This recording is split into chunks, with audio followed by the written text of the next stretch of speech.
So we can start our seminar. And today we have two speakers. I will start with presenting Luca Gherardini. Well, let's call this that it is in alphabetic order of names. And Luca has completed his PhD in medicine from Queen's University, Belfast. And he has a quite long experience in different aspects of computational medicine.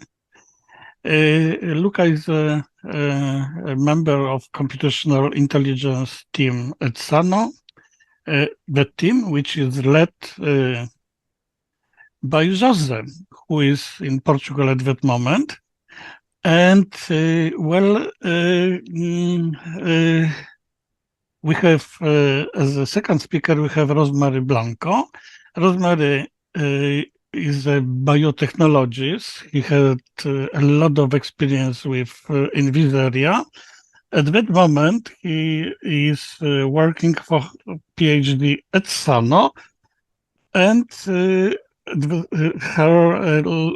in collaboration with Amsterdam University Medical Center, with our friend Hank together. And this seminar is very important because it is a presentation of how a result of scientific research can go into practice and can't go into practice in the form of a kind of company which is in hands of members of Sano Center. So it will be, as I expect, it will be a part of this presentation will be about science, and then will be about experience with establishing a kind of company.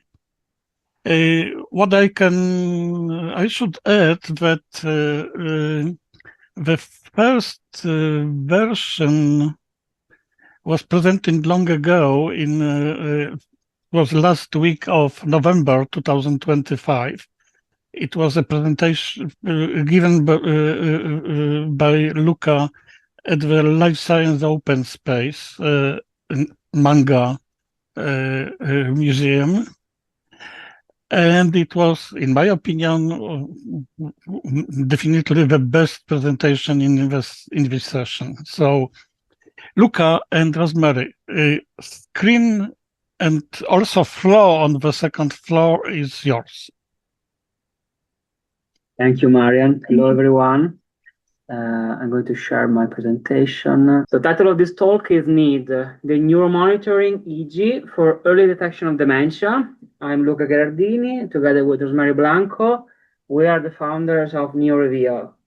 The purpose of this project, of this endeavor, is to make detecting dementia easier than performing a blood test. So let's start. Marian already introduced us, but we want to put this on paper a little bit. I obtained a PhD in medicine from Queen's University Belfast. Rosmary is pursuing hers at Amsterdam University Medical Center. We are both employed in Sano, and we are establishing a network of collaborations in Krakow and abroad to pursue this objective.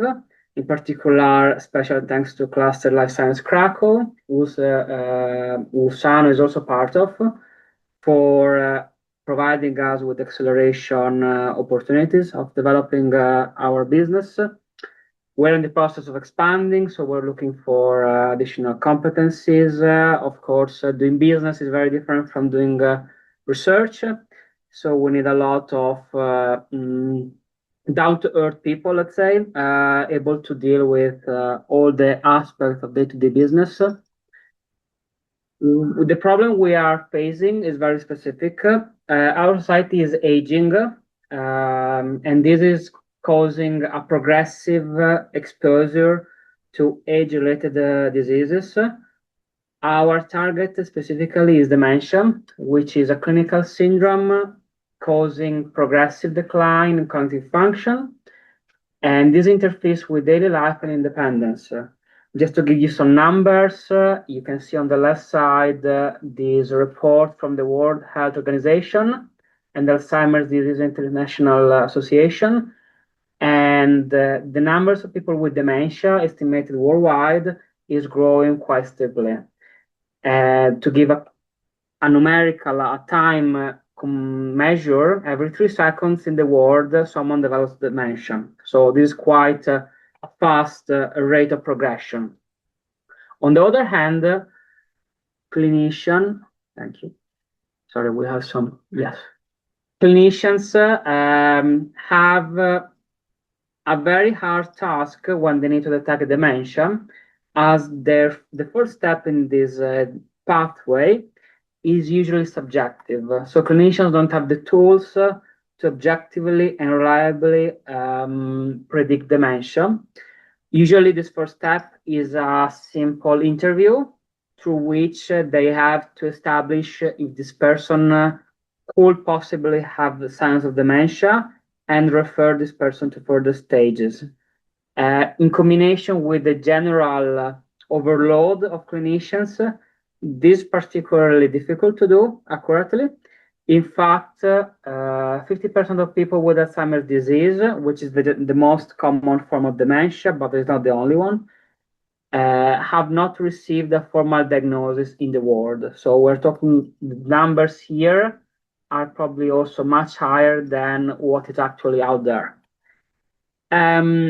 To improve the situation, we need some tool that is reliable, objective, and fast. Possibly also, this tool should be intuitive, as clinicians don't have the time to get acquainted with screening tools. And possibly, this tool needs to take into account also possible visual or hearing problems, together with possible lacks of a common language with the clinicians. So there are a lot of barriers that can be in the way between the patient and the first formal diagnosis. This is what the current diagnostic pathway for dementia looks like. You start from having people close to the patient noticing the first signs of dementia or of cognitive impairment. So difficulty in some tasks, loss of memory, difficulties remembering things. So this causes the first step of this pipeline, which is the referral to the general practitioner or the family doctor. This person has to do this interview, assess whether there are possible signs of dementia. It's also tricky because usually clinicians tend to just dismiss early signs of cognitive impairment as aging, despite aging and cognitive impairment have very different dynamics, but at the beginning they can be also misunderstood.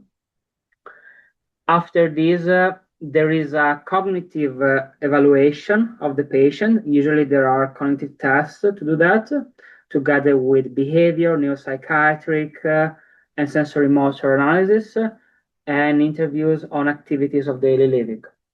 If there is a positive possibility that the person is developing dementia or cognitive impairment, there is on core 4 a more clinical assessment through specific screening, and then at core 5 there are specific additional evaluation. Thank you.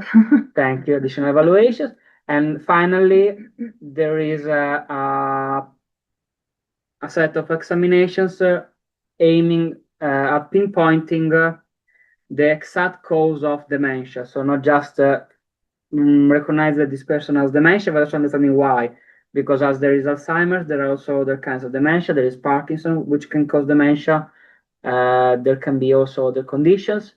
And at the end of this long pipeline, the patient is formally diagnosed and can undergo appropriate therapies. It's very important that this happens as quick as possible because there are no treatments, final treatments for this kind of diseases. The only effective outcome is delaying the onset of later symptoms. Therefore, the earlier the patient is diagnosed with dementia or cognitive impairment, the better it is for the clinical outcome to guarantee a better quality of life and also to delay the onset of these heavier symptoms, which can also cause a bigger cost for society, especially for the caregivers close to the patient.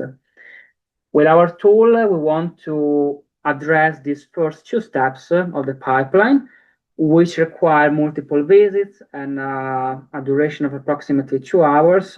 We want to do this in one sitting with 5 minutes visit. So this will be much faster than the current pathway, non-invasive, affordable, interpretable, accurate, and language-free. And now Rosmary Blanco will tell us how we're going to do that. Yes, first of all, science behind our idea.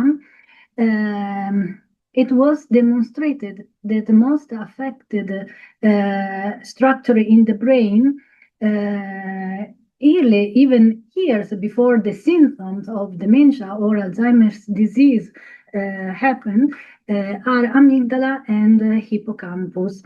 And with MRI structure, it was demonstrated that the volume of this substructure of the brain undergo to atrophy in the people that will develop dementia or Alzheimer's disease later on and diagnosis years after.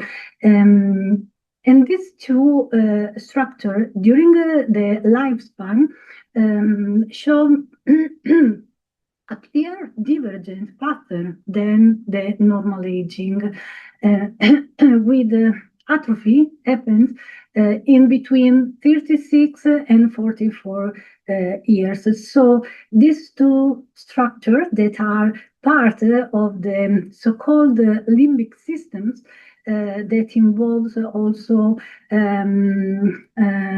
prefrontal area or other region in the brain like the cingulate cortex and are involved in supporting the memory formation, integration and attentional mechanisms for memory formation can be a clear target for early assessment and early diagnosis of dementia.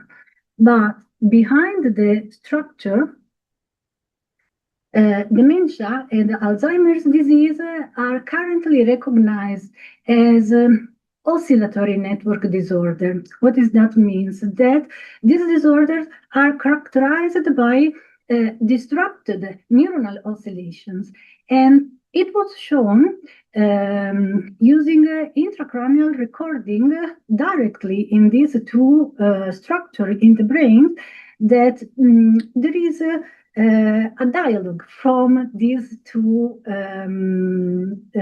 structures, amygdala and hippocampus, in the theta band. And this synchrony, this theta synchrony,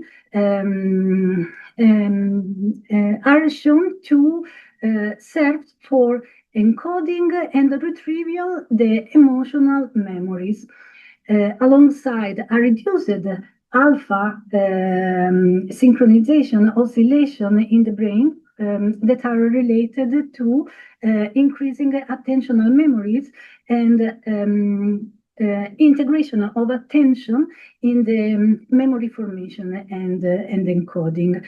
This is from microscale point of view, but it was shown that this is also a clear signature that we can record at the macro scale using EEG, showing specifically theta activity and alpha desynchronization, alpha and gamma desynchronization.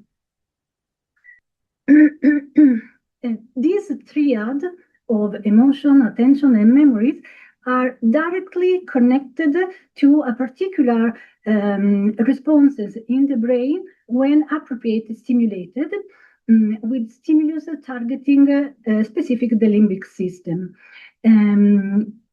ERP, that stands for event-related potential, which are brain responses locked to a particular stimulation, it was shown that there is a disruption, early degeneration of the limbic structure led in mild cognitive impairment and Alzheimer's disease, loss of this attentional advantage that the emotion provide to memory formation and recall.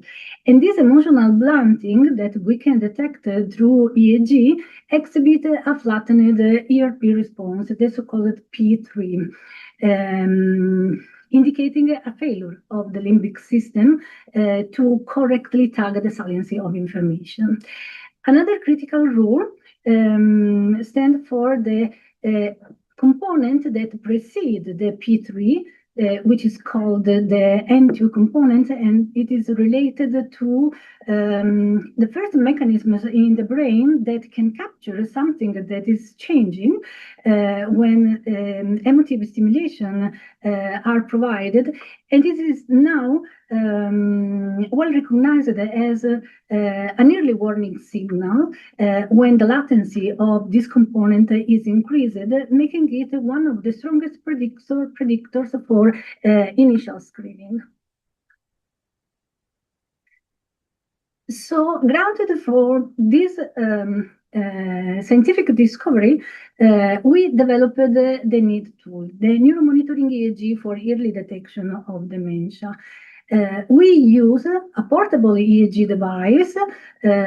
We started with 4 channels device, but we are shifting now for at least 8-channel device.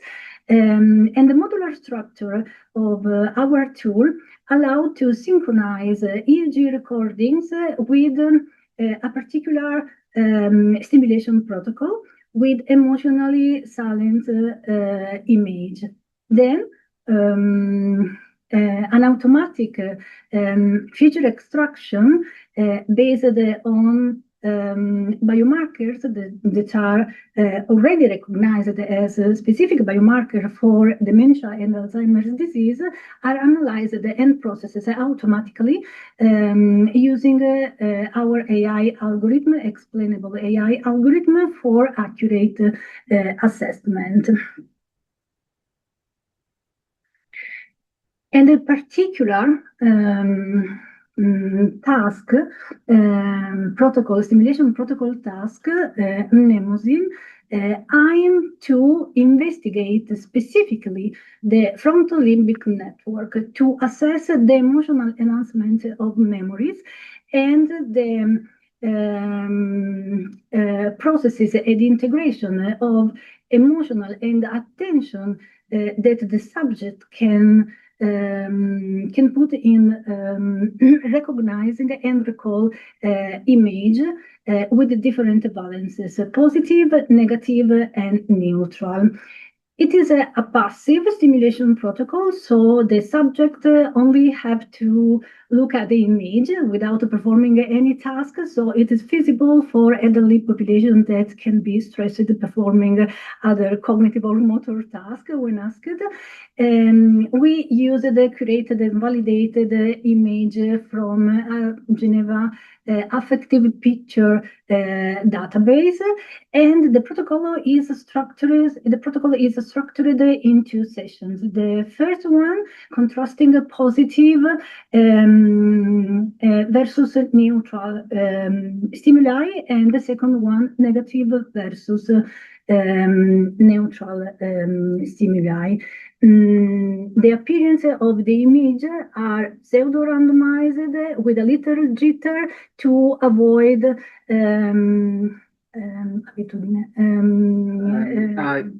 prevent the patient from getting too used. Yes, exactly. Thanks. To expect the rare stimulus.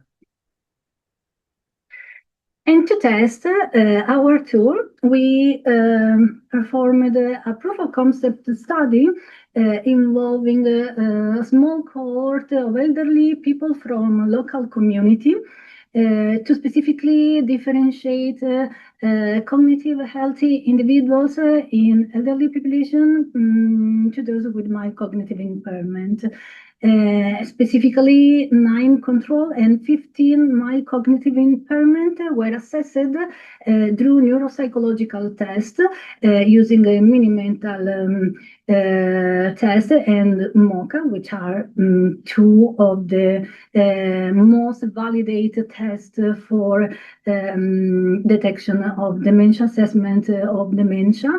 And after their EEG recordings, we preprocessed our signals to eliminate artifact, slow drift, and then perform the ERP analysis by windowing the signal in specific epochs to capture the ERP response in the form of N2, P3A, and P3B, as you can see in the picture, and extracting features for each band, channel, and condition, specifically spectral and temporal features like absolute band power, relative band power, or peak latency and amplitude of each component. And our result, first of all, we wanted to validate our paradigm, and here are shown the group grand average of the ERP response, and we can see that for the control group there is a significant emotional enhancement specifically selected for the positive stimulation versus neutral stimulation, but no difference were pointed out for the negative stimulation. So no threat superiority was shown.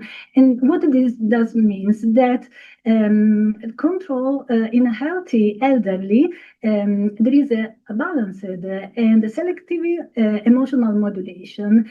And this may indicate an intact top-down control in the entire circuitry of the limbic system, frontal limbic system, mediated by the prefrontal cortex, with attention and responses appropriately integrating in this circuit. In contrast, in the mild cognitively impaired subject, there is an hyper responsiveness to both the stimuli, the positive and the negative, meaning that this effect of control from the prefrontal cortex is reduced. And these early N2 and P3 abnormalities may be reflected, as said before, by this disruption of the dialogue in the theta synchrony between amygdala and the hippocampus, as we can see from the spectrogram,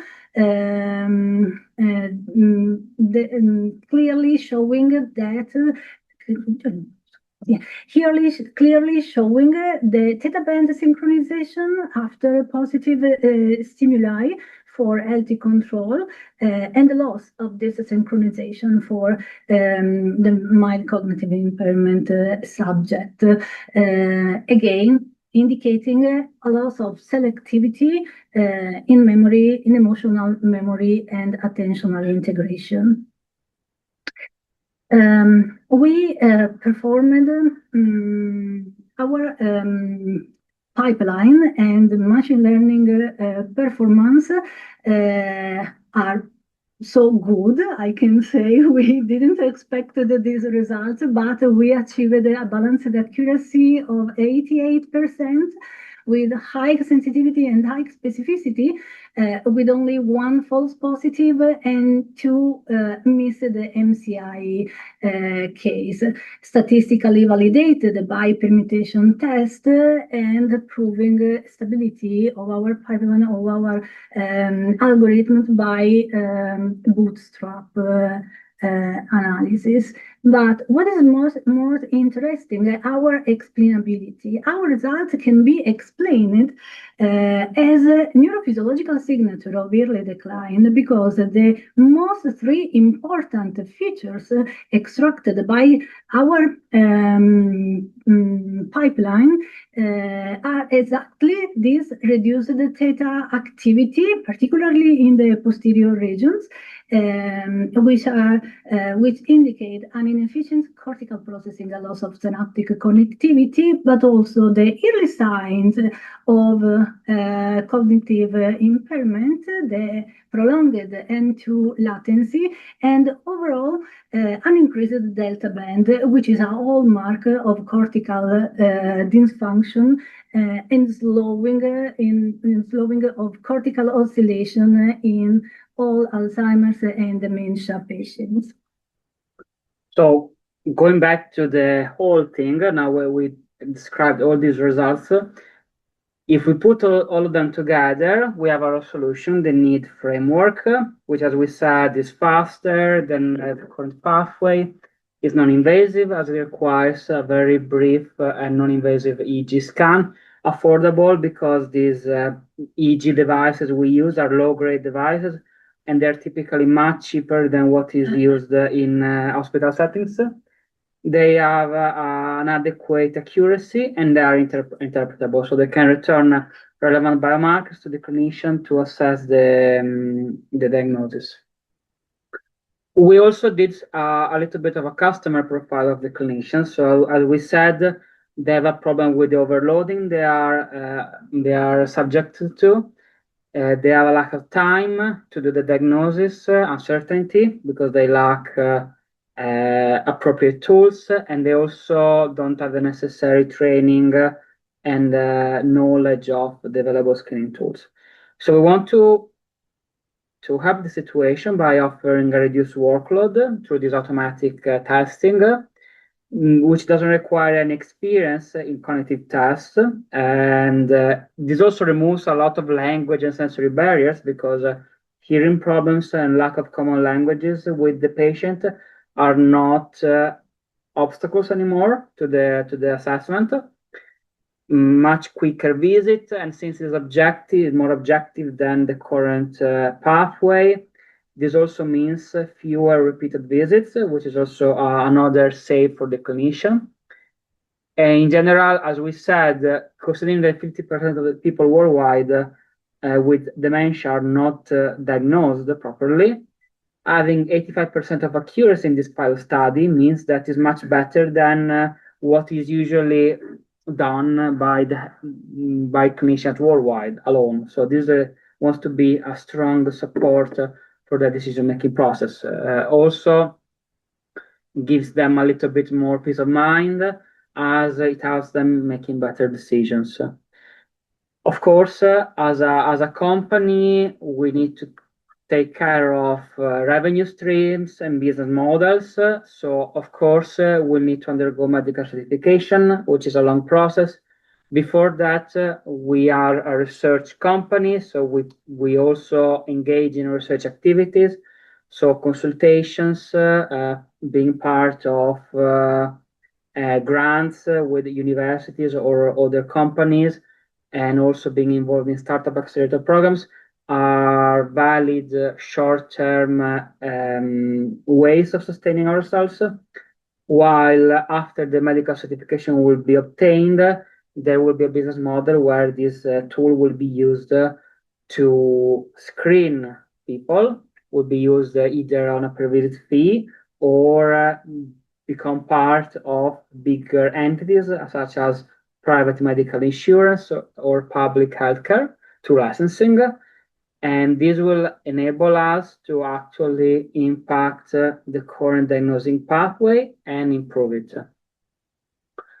Now, a little bit of a market analysis. There are different solutions out there doing similar things to what we are doing.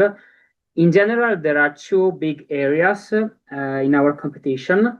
Either there is a very detailed but very specialistic use of solutions, so tools that give a lot of features, but they're not really appropriate for the average user or untrained staff, in our case, untrained person in a hospital setting, which will be, for example, advanced brain monitoring and Predictum, which offer a screening tool similar to ours, but for example, in the case of Predictum, they do what is called a monitoring.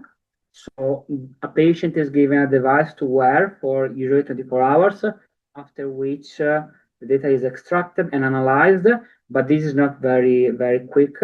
On the other side, there are very accessible to using cheap hardware and simplified solutions such as BrainTrip, Cumulus, Neurosteer, and NeuroX, which are all based of course, all these solutions are based on AI to some degree. What this last group tends to do, though, is simplifying too much the outcome. So, for example, BrainTrip is a Maltese startup doing a test similar to ours, very, very quick, very simple, but which only returns an index, a number, a score of cognitive abilities. And this is not in any way explainable or understandable for a specialist. We want to locate ourselves a little bit in between, so provide a detailed interpretable output on a cheap hardware, which can also be used by non-trained staff inside healthcare facilities. And I can add based on biomarker already assessed. Yes. So to improve the trust from physicians. Yes. So talking with physicians, they understand perfectly. I cannot, but they understand perfectly the scientific background of this solution, the mechanisms, and why this works. And this gives us in general explainable output and high performance. Coming on, I'm also going to integrate a machine learning algorithm I've been developing during my PhD, Cactus. If you have been following previous seminars, you already know about it, but just to do a recap, is a classifier developed to deal with noisy and small datasets. And this is a potential application of this technology since, of course, EEG, especially low density EEG, has a tendency of being noisy. So it's important to have a solution that can be able to deal with this noise. And furthermore, some early results prove that Cactus combined with other machine learning models through ensemble learning, so aggregating single models decisions together, gave higher accuracy on average than any single model. So is also a valuable addition in terms of performance, but also in terms of explainability. As we said, our solution uses a consumer-grade hardware, so much cheaper than a clinically used solution, which gives us also an economic advantage.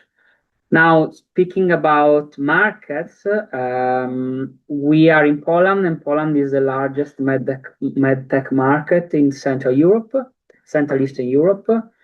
And as we said, we're living in an aging society where people who can be using our screening tool every year are increasing more and more. Is just to say that 1 billion people is older than 60 worldwide.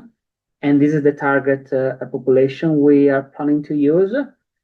Only in Poland, these people are 1.5 million. So it's a huge volume of people to analyze. And with this tool, which is very quick and very easy to set up, also I think we didn't mention this solution uses dry electrodes, so they don't require a long setup time. Specific expertise in using the device. Yeah, it's a cap that you wear, you strap, and you're ready to go, essentially. While with gel or other solutions is a little bit more difficult to set up. So is a big volume, is a large volume of people to analyze regularly, but with our tool, we think it's possible and scalable. We have a long go-to-market strategy, but we are very optimistic, and we're getting our first steps. So we're establishing some collaborations. In particular, we're starting a pilot project with a clinic near Krakow, collecting more than 100 people. So compared to the first pilot study we did in Krakow, this is a first expansion to further prove our results on a better hardware. Validating, standardizing all the procedure to make it ready for integration in clinical workflow. Yes, this will also allow us to actually pinpoint the final hardware configuration, which then we can use in what will be a clinical trial for certification. But before that, we're also undergoing patent and grant applications. So this year we are laying the foundations for all the important commercial next steps. Next year is the big year where we would like to have access to funding to enroll people and pursue medical certification. After which, in 2028, we plan to be in a position where we can start commercialization first through private healthcare, so B2B, and then later on public healthcare, also abroad. So for now, we're looking, of course, with more partners to collaborate with, so small and medium-sized private clinics or retirement houses that want to try this tool, give us feedback in real scenarios. We're looking for EEG manufacturers like El Nico, who can give us prototypes. They can help us refine our solution and also help us scale up better, because for now we are soldering and assembling these things ourselves, which is fun but not really efficient. We need, of course, to sustain experts in grants. So again, we are very active on the research side still. So we're still with one foot in the research. So we're also interested in research on dementia and cognitive impairment. And of course, last but not least, we're looking for investors. In general, also mentors, people able to give us directions in this new adventure that is business.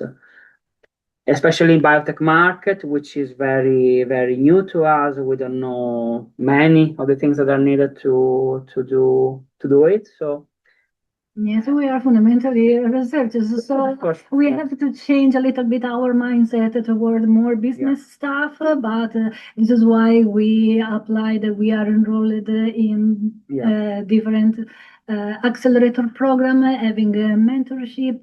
So we are learning a lot still. Yes, it's a long process, but it's going well.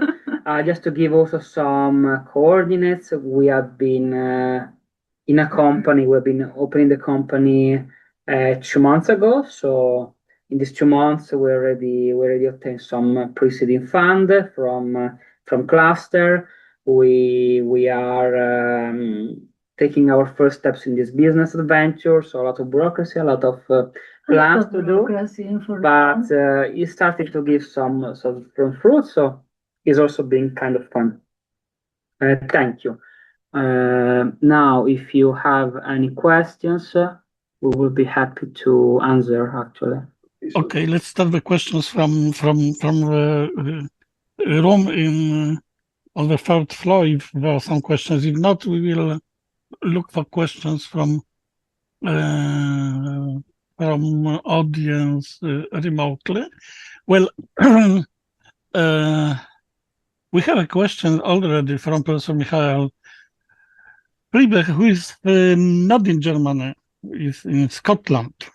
Do you hear me? Michael, please go on. All right. I actually have written a little summary, but I cannot share that with you. So that's I cannot drop a file or put any major comments into the chat. So I have to read them to you. It's quite a long list. I think, first of all, well done. Congratulations. I think from what I understand, I'm going to just read the questions to you, and then you decide on which ones you want to answer or can answer or not. So the first one, I understand it is not a supplement. It's not a new evaluation tool. It's a supplementary tool. So you still need to have additional diagnostics done that will come once you have actually shown that there is with the N2 there is some discrepancies. That's at least how I understand it.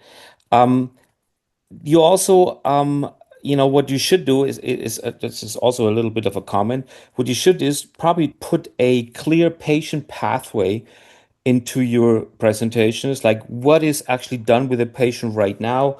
What will the pathway look like when your product is on the market, and what will that mean for the total cost of the diagnostic procedures? Because I think that's elementary for actually providing the arguments. I also wonder if you can actually use it for a dashboard and monitoring test where you can say, is there actually a progress or recess of the situation? I would assume it only gets worse. It does not get better. But can you actually use that biomarker to actually show also the progress, if there is any? And I just wonder if you actually have any patents filed. You mentioned the patents as something that will happen in 2026. From what I see is you have published and you have shown a lot already. So the question is, of course, what is left over to be patentable? And I would really urge you to put a lot of effort into the patenting because the startup the community will actually focus a lot on that. And maybe I should have mentioned I run a venture fund and I have invested in about 40 startup companies in the medical field. So I would claim that I know a little bit about how the funding works and how what you need to have. So also you didn't elaborate very much on the regulatory pathway side. Is it an MDR 2A or 2B product? I would almost think it's a 2B with the software. And I still don't believe that screening is a good idea. Just so I think you don't want to have a screening on dementia. I think that's not a really clever idea. I think what you need to do is to put it in the real clinical practice. So I think I have more questions, but I want to stop with that. I think I'm available for any mentoring, any other talks you may want to have in the future. But I think on the business concept side and on the investor comment side, you need to focus a little bit more on the clear problem and the quick solution that you provide, and also have like something of what we call an elevator pitch, like a 30-second thing where this is what we do. This is what I do. And by the way, it's patentable. And by the way, there is a lot of potential revenue streams that come up in the future. So sorry, Marian, it was a little long question or comment. Thank you for the feedbacks. I will try to recall everything you said. So again, I would like to send you a file, but I'm not able to do that over chat. So maybe I'll do that somehow we are training our memory. Don't worry, this is good for dementia. Yeah, exactly. So to start, oh gosh, I remember the last two, but I remember the first question. Let's say I will go random. About the patentability of the approach, there are some implementation details and some hidden gems that we didn't disclose, but which are important in guaranteeing that this works, and also how this is used actually in the background to do the prediction. Second thing, yes, instead I can answer about the screening tool. Maybe is it better to clarify? We are not thinking this solution like actual screening tool, but an assessment tool for cognitive impairment. So what you recommended is exactly what we want to achieve, which is integrating this solution in the clinical workflow. So there will be a physician to use that tool, and it can be integrated at the early stage of the current pathway for diagnosis the dementia to help the clinician, not to substitute their diagnosis, but to help them to have a more clear picture of what is happening in this subject that is referring to him for the first time, for example, with mild symptoms or not so clear. So it is something like we wanted to substitute the subjective interview that the physician make at the first visit, fundamentally, to assess if there is a suspect of cognitive impairment for further evaluation. If not, the physician can complete his visit integrating other examination and so on. So this is our idea. I also have an elevator pitch where I would like to show you a little bit more of the patient journey, which is what you also were referring to. So right now, this will be our elevator pitch. The patient pathway looks like this. So there is a first detection of the symptoms by caregivers, so people close to the patient, usually relatives, which will bring him or her to the family doctor or primary healthcare practitioner. And this person does a pre-dementia assessment. So what happens is that I realized that I'm not sharing with the people in here. Okay, back on track. I hope. Can you see the slide? Yes. Okay. Yes. Okay. So there's a pre-dementia assessment, after which there is the actual clinical assessment, which is done through this neurocognitive test and specialist visit. And then there is a final diagnosis confirmation, which is done through biomarkers and biological tests. Now, the reason why we're focusing on screening rather than diagnosis is also that there are a lot of conditions for which there can be dementia. Some are also, it's also difficult to differentiate between some of them because some of them are even misunderstandable with acute conditions, such as delirium, for example, which is an acute, is not a permanent condition, but can also be confused with dementia in the short term. And this is a little bit trickier also to perform with EEG. So the advantage of EEG is that it gives you something very quick, very noisy, but also very simple to analyze. And accurate and specific for that problem. But it cannot go to the actual assessment of the kind of dementia because that's something more specific. And also because the clinical need is not to have another biological test. There are already MRIs, PET scans, and also there are also blood biomarkers for Alzheimer actually, and now being tested and used. But what is actually missing in the pathway right now is the first step. So if you don't do the first step correctly, all the other successive steps are going to fail because you are not able to reach them anyway. So that's also why we are recognizing this as a valuable market opportunity. Honestly, did we forget about any point you raised? Yeah, there's a lot of other, but don't worry about it. It's fine for the time being. I think I put a couple more questions in the chat, but I also sent my questionnaire to Marian. He can forward it to you. Okay, perfect. Okay. If you want to stay in touch, by the way, since as we said, we're looking for people with business experience, feel free to reach out, and we'd like to have further chats with you if you want. Okay, many thanks. Well, now we have Wiesław in the waiting for asking question and probably give a comment. Wiesław, you are welcome. Okay, thank you so much. Can you hear me? Yes. Yes. Yeah. Okay, good. Well, congratulations. It's a great topic, great direction.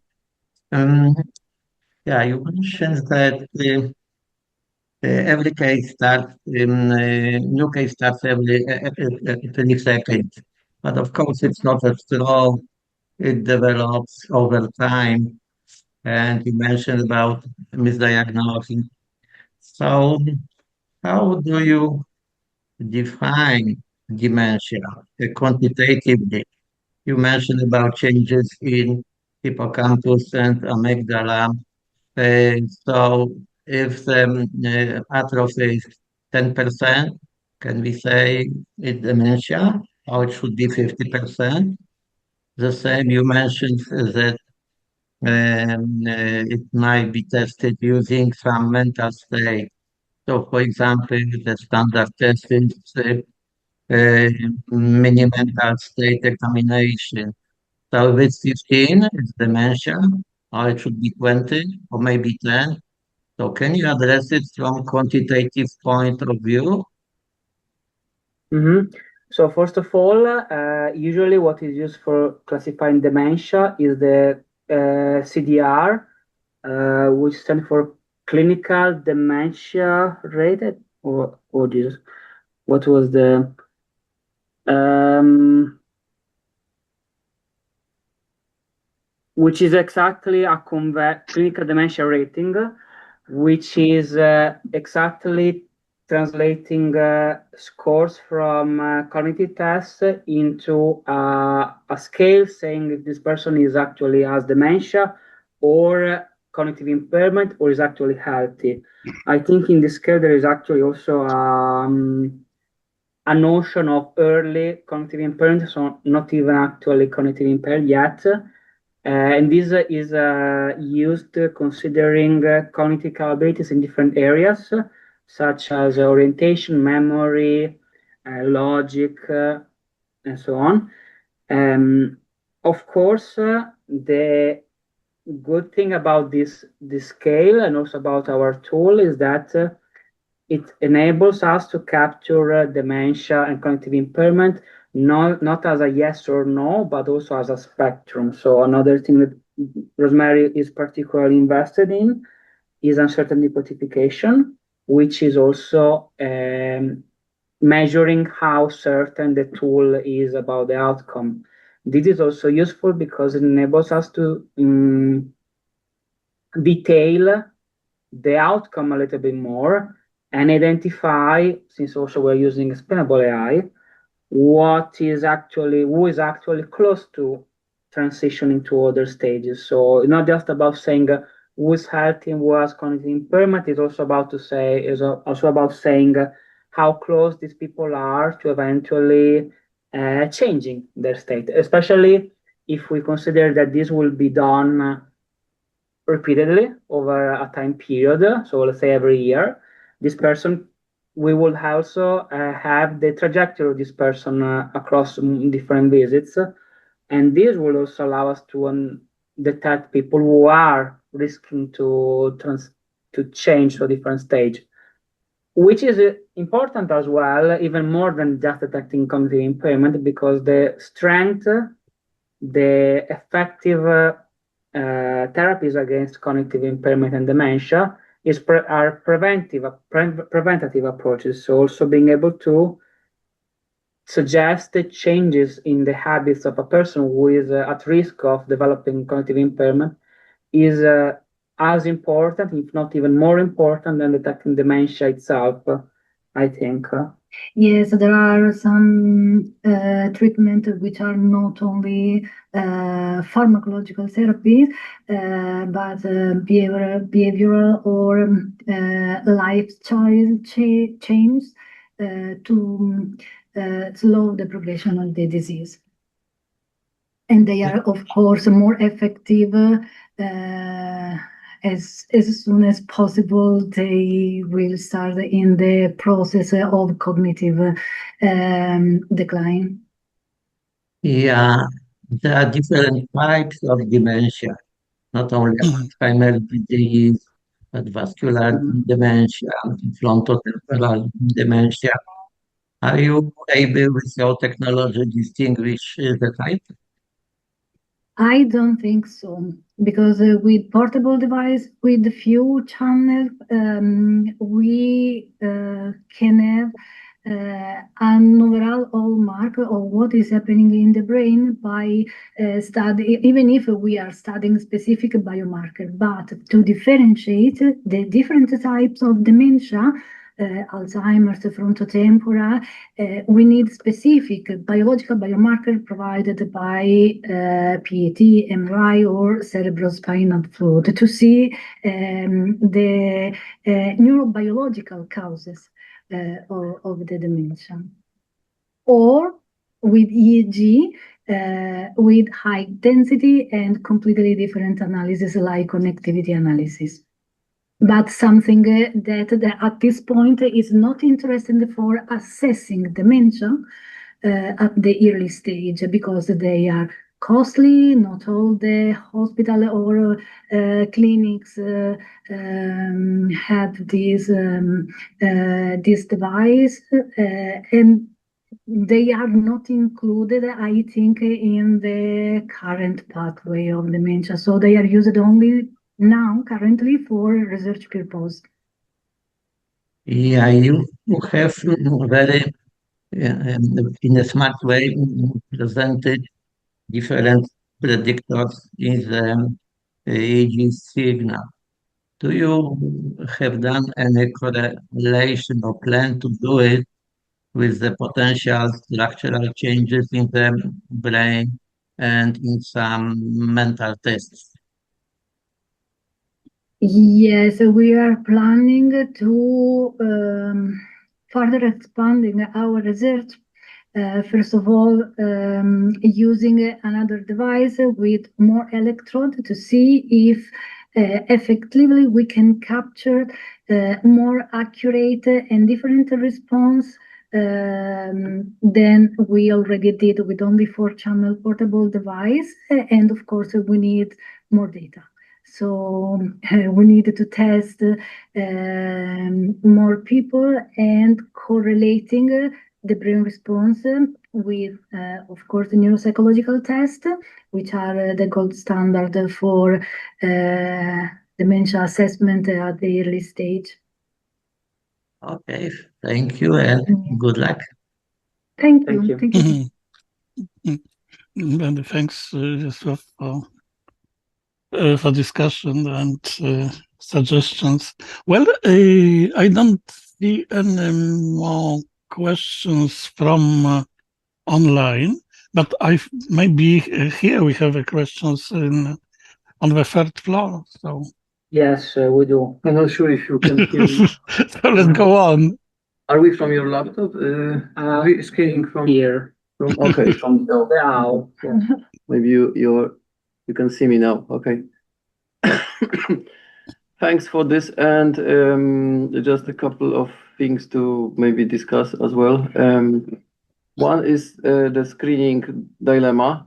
Isn't this merely or ultimately, which may be a huge advantage, a risk assessment tool, in fact, that selects patients for further Exactly. Yeah. diagnosis and using all the markers that we already have, but adding this in the front of this clinical journey, if you like. Yeah. This wants to also act as a filter, if you want, to refer, stratify patients that who really need further investigation, or other that are having mild symptoms for other causes that are not dementia or cognitive Or impairment. low risk patients. Or low risk, Okay.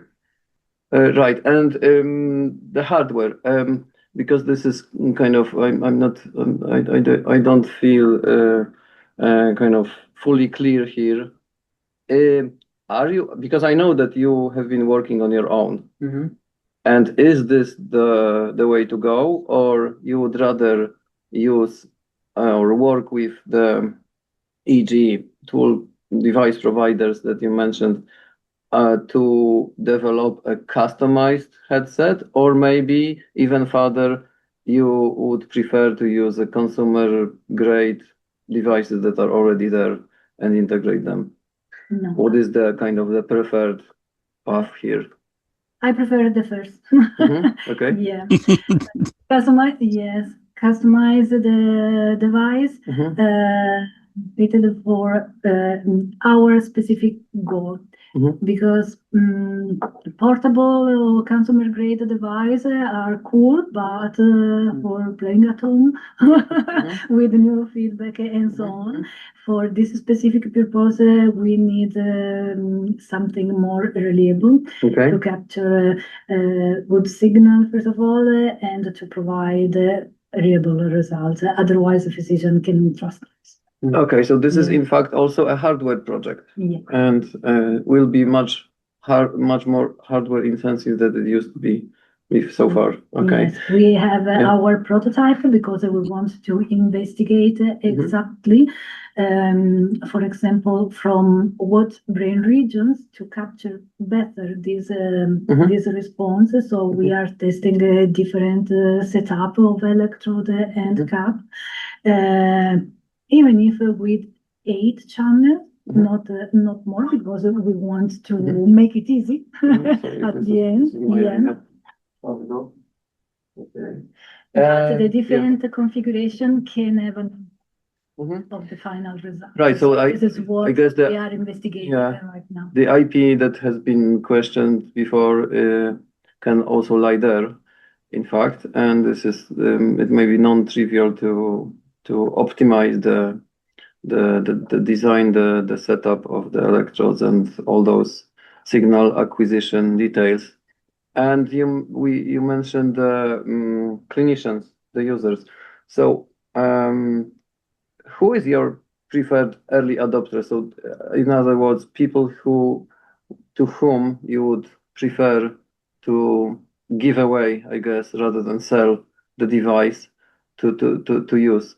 Are those neurologists or maybe neurophysiologists, so the EEG guys, or maybe somewhere else, or this is more focused on the daily care units rather than fully clinical ones? The solution can be used in both cases. I know, but the early adopter should be kind of, It depends defined. Actually, how the diagnostic path is established.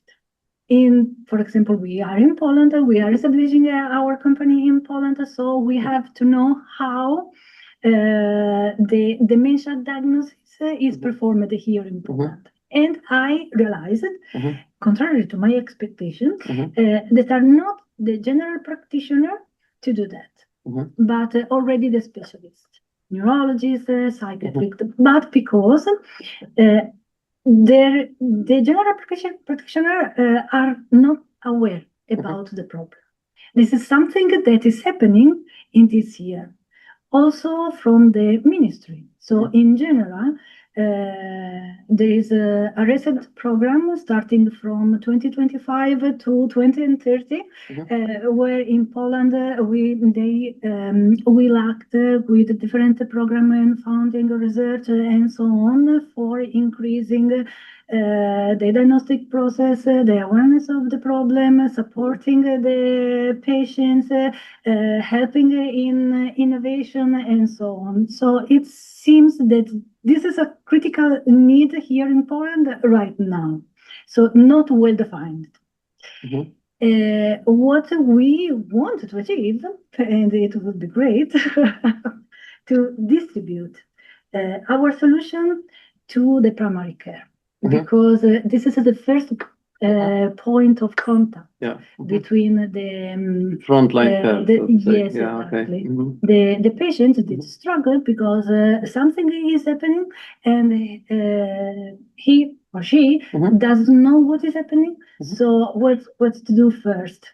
Visit the general practitioner If also the general practitioner doesn't have the answer, this is a problem. And the diagnosis will be missed or postponed or misdiagnosis. So if we are able to provide at this front line a clear solution that can help, first of all, the physician to make an objective decision of what is happening, so able to referring that patient for further investigation to the specialist, for example, we can not saving life, but helping in improving the outcome of this subject. Contrarily, no.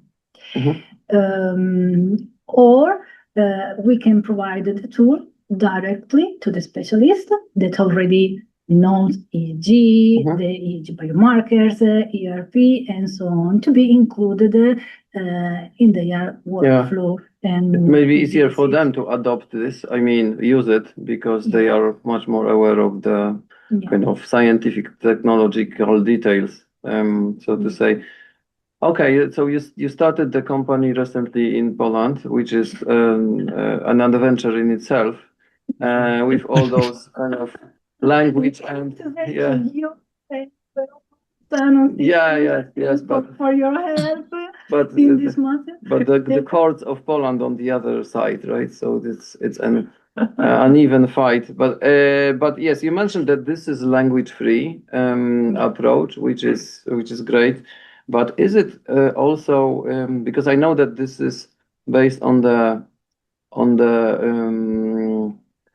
data set of images. I think it's called GAPE or similar, right? Yeah. So is this also kind of culture free? Applicable to everywhere, basically? This is an open source data set collected specifically for studying emotion and emotional processing. But is this universal as well, independent on the culture? This is a kind of curiosity question, actually. Yes, because the image can have a pleasure effect or disgust or threat, something that you fear. So yes, the subconscious reaction. Universal, okay, of course. Right. Thank you. And are you going to develop your own image visual data set? The specific set of this data set that comprise a very a lot number of images. All of them are validated. But I used only a subset of this image with a specific protocol. For example, a few images that are repeated in a pseudo-random manner to not only investigate the encoding and the recall, but also the retrieval of information and to study. Maybe I cannot say a lot, but to study the entire emotional memory attentional system. Okay. And is this this GAPE database like publicly open, so to be used by everybody? Okay. Okay. Got it. Thank you. Kasia is and Jose. Jose and Kasia. Jose, go on, please. Okay. So I just wanted to build on what Dominic was saying in terms of risk assessment tool, because I think that's one very quick step and putting instead of going to the screening path, because one of the things that we see nowadays in Europe, and you mentioned that at the beginning, is aging population, okay? But you also don't have services. For example, there is a huge problem when you have elderly people, so after 75 with lots of comorbidities, they are at these facilities, okay? So normally private facilities that take care of them. And one thing that they worry a lot is the frailty of their patients, okay? So one measure that they normally do look into is so if they have dementia, what is the probability of progression? So what is the risk assessment of that person, for example, to have a fall, okay? So if that person falls down, and that because that's for them is a loss of revenue. So because if a person falls down, they cannot support it, so she has to leave the facilities.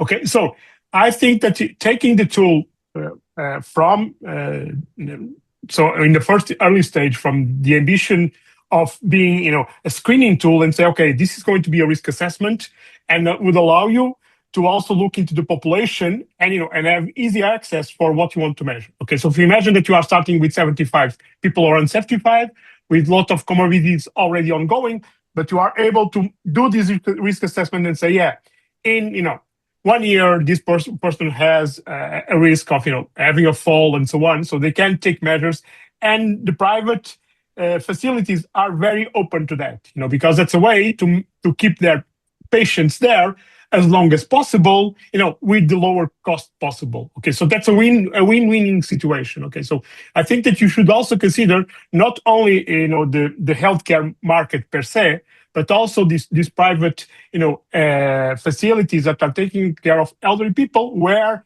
the frailty is a real problem, and they are very keen to address it in any way they can. Okay. Okay. Thank you. Yeah. Makes sense. And we may have contacts for you in here, right? That would be great. Because this is actually the very challenging part, having clinics or physicians that wants to collaborate, or I don't know. This is very yeah, Rosmary. But the private caretakers, okay, so they are an industry, okay. So if you go to them and say, yeah, we can predict, if that patient is going to fall, and then we are going to lose that money. But if you do that, they will not ever fall. So there is a lot of things that they are looking for from the AI perspective. So normally is an economic approach, okay, not so much on avoiding that dementia is going to unfold, because if you get older enough, you are going to get dementia anyway. So yeah, so that's the case scenario. Okay. That's not actually true, because I scanned one nice girl of 90. Yeah. Yeah. Rosmary, 0.0000000 from the world population. Okay, so yeah, I can give you that, but that's not the reality of the healthcare sector. Because if you build cardiovascular diseases, comorbidities on top of them, being capable, to look into that, frailty, so you are taking from the dementia perspective, but you can take it from what I understood. So you can really have, a door that can be opened that would allow you guys to, to really get into quick data and quick evaluation of the outcomes. Yes, but don't mess screening with risk. So you have to decide. So it's not clear on your speech.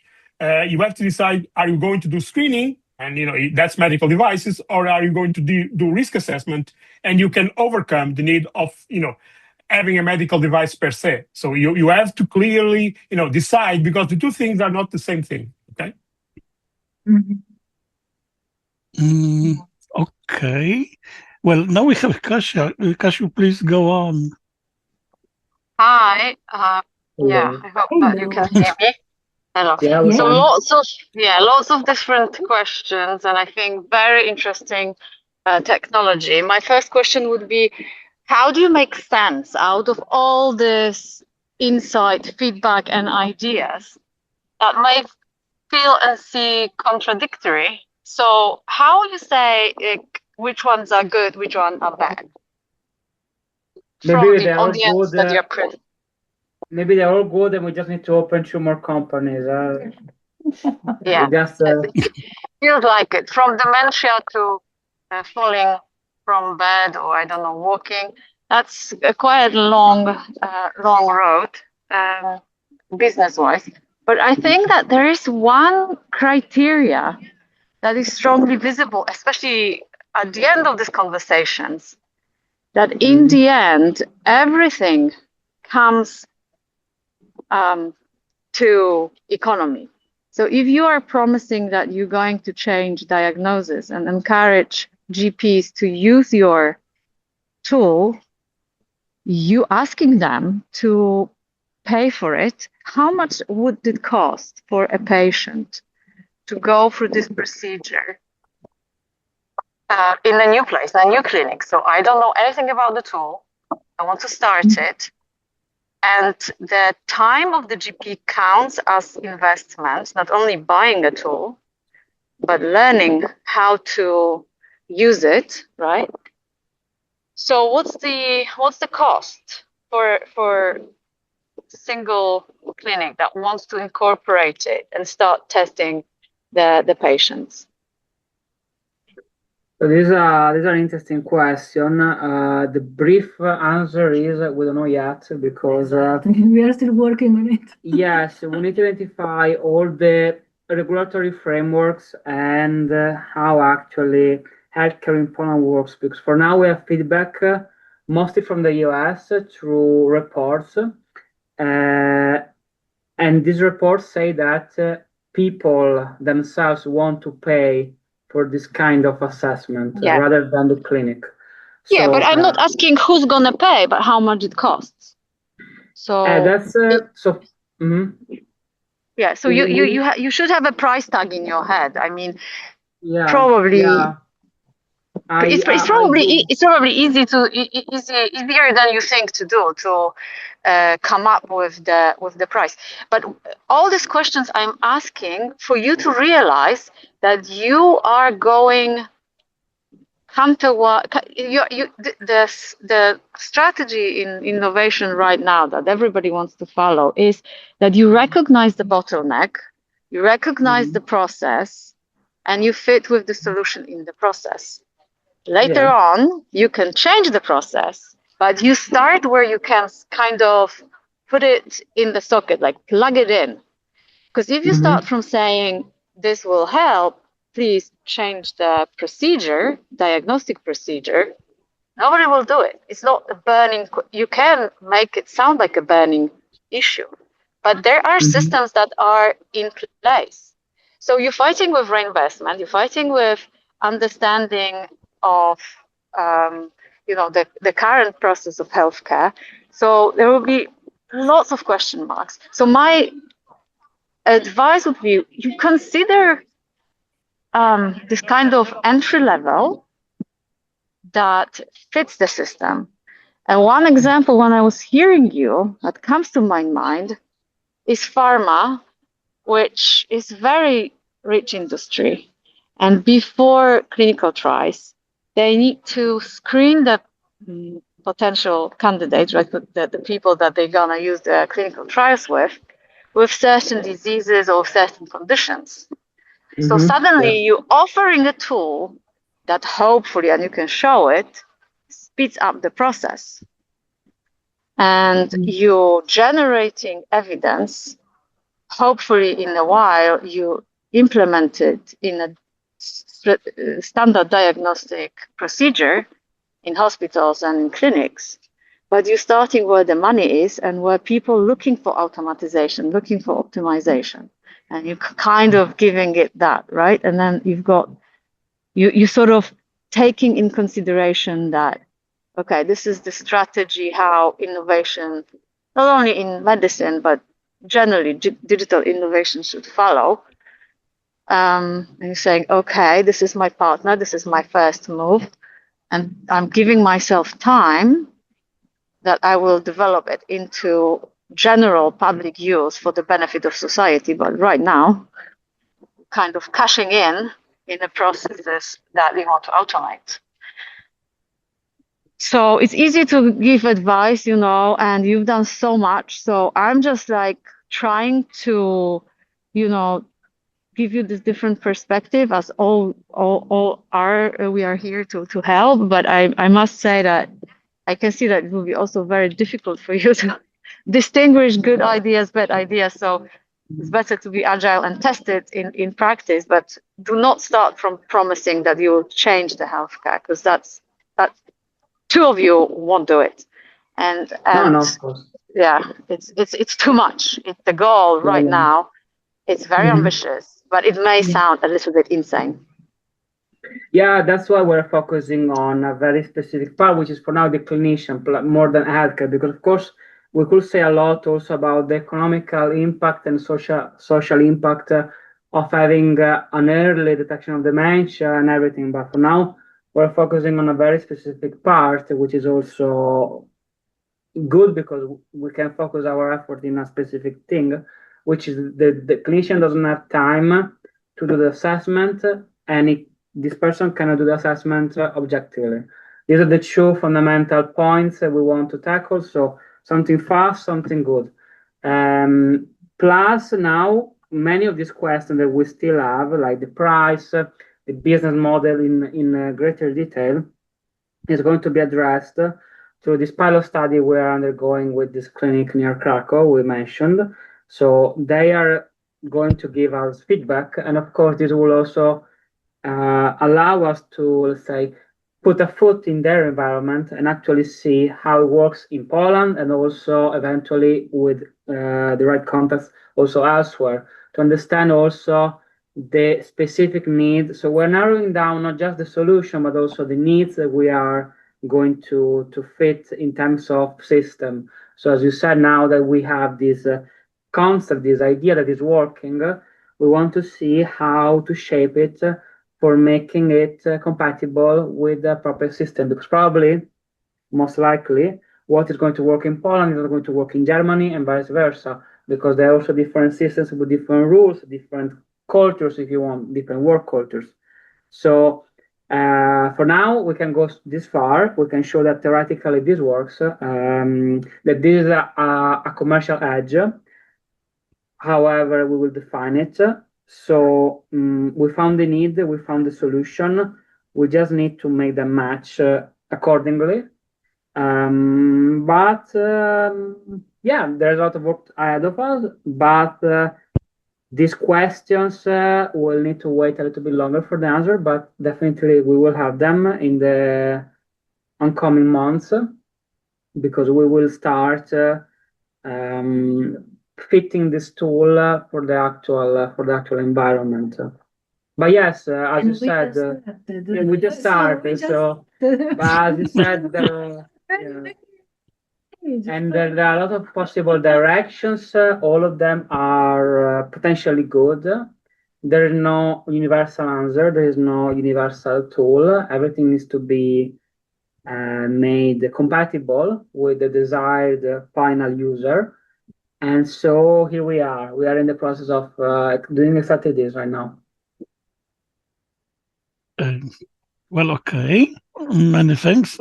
I think that, well, it's probably the discussion could go much longer than, but however, we have used almost the whole time devoted to this seminar. So, well, I have a question, very specific one, but I think that we will stay for a while after the seminar will be closed. This question is somehow related to the fact that on 17, well, yes, it was on Thursday, 17 of April, the president of Krakow decided to establish a kind of, it is called in English something like Krakow Council of Entrepreneurships or something like this. So I think that, we can take this opportunity somehow to look for a kind of help for you. So, but because of let's say end of the time devoted to this seminar, I would like to thank you very much for very interesting talk. I have one question. Maybe it would be reasonable, because I know that this project is a result of research, especially research to which Rosmary devoted a lot of time. So maybe it would be reasonable to put just a list of publications related to this in somehow somewhere in your slides. I think that many people will look at this and cite them. So, which is Yes. Yeah. what we really need. And so this was the last from my side. Many thanks for your talk. Many thanks for all who decided to take part in the discussion. And something very similar will be on 11th of May. So it will be also about a transfer of research into clinical practice. But in the middle, there will be May 4, and we, instead of science, at the seminar, we will have a kind of a day devoted to Day of Europe, and because it's something very important. So maybe we will have a quiz which we had 2 years ago. Mm-hmm. So many thanks, and looking for seeing you in 2 weeks, because this Europe Day will be internal day of Sano. Thank you very much, and goodbye. Thank you, everyone. Cheers. Bye.